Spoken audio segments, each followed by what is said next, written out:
Welcome to the Daily Gospel of John. You know, all of us have deep desires within our hearts that drive us as we seek their fulfillment. These desires in and of themselves are not necessarily bad. The desire for intimacy and acceptance and love and beauty and mystery and security, just life to the full, life abundant, good desires. And yet the places we're often carried in the search for fulfillment of these desires, not so good often. And that's where Jesus is going with this conversation with this Samaritan woman he has met at a well outside of her town. And he's addressing these issues in the context of thirst and his offer to her of living water. So we're picking up in John chapter 4 and we'll start at verse 13. Jesus answered, "Everyone who drinks this water will be thirsty again, but whoever drinks the water I give him will never thirst. Indeed, the water I give him will become in him a spring of water welling up to eternal life." The woman said to him, "Sir, give me this water so that I won't get thirsty and have to keep coming here to draw water." He told her, "Go call your husband and come back." "I have no husband," she replied. Jesus said to her, "You are right when you say you have no husband. The fact is you have had 5 husbands, and the man you now have is not your husband. What you have just said is quite true." Okay, so Jesus has just put his finger on this woman's addictive behavior, the place that her thirsts have carried her from one relationship to another, from seeking love in one man's arms to the next man's arms.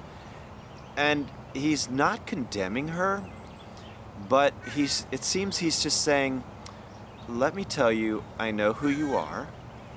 I know where you've been. I know where your search for fulfillment has carried you. It's not working, is it? Let me tell you what you need.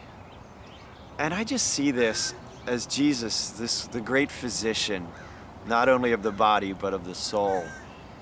And he's just diagnosed this woman. And he's saying, it's pretty bad. Let me tell you where the cancer is. and it's not out of cruelty or hatred or mean-spiritedness that he does this. It's in love. Just as a great physician often must give the bad news before a person is willing to take the medicine that may not taste so good up front, or to have the surgery that is so needed. That person isn't going to have the surgery unless they're convinced they need it. And so he comes to you and he comes to me. And God, the God who alone can fulfill these deep desires of our souls. And he says, I know who you are. I know where you've been. I know the addictive behaviors that you're into, trying to find that fulfillment. Maybe it's your workaholism, or maybe it's your addiction to sports, or to entertainment, or to money. Maybe it's greed. Maybe it's gambling. Maybe it's alcohol. Maybe it's drugs. Maybe it's those little secret things you pursue in your life. But and some of which are more socially acceptable than others.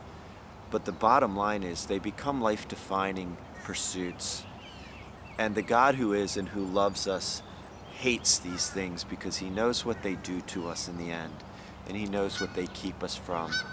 Often the worst things in life are not what happened to us, but the things that we miss because we're pursuing the wrong things. So God is a lover. And what's he putting his finger on in your life today, maybe, and in mine? Not to hurt us, but ultimately to do that soul surgery that will rescue us and take us to true abundant life, the life he alone can give. Well, God bless you. Have a great day. Thanks for watching.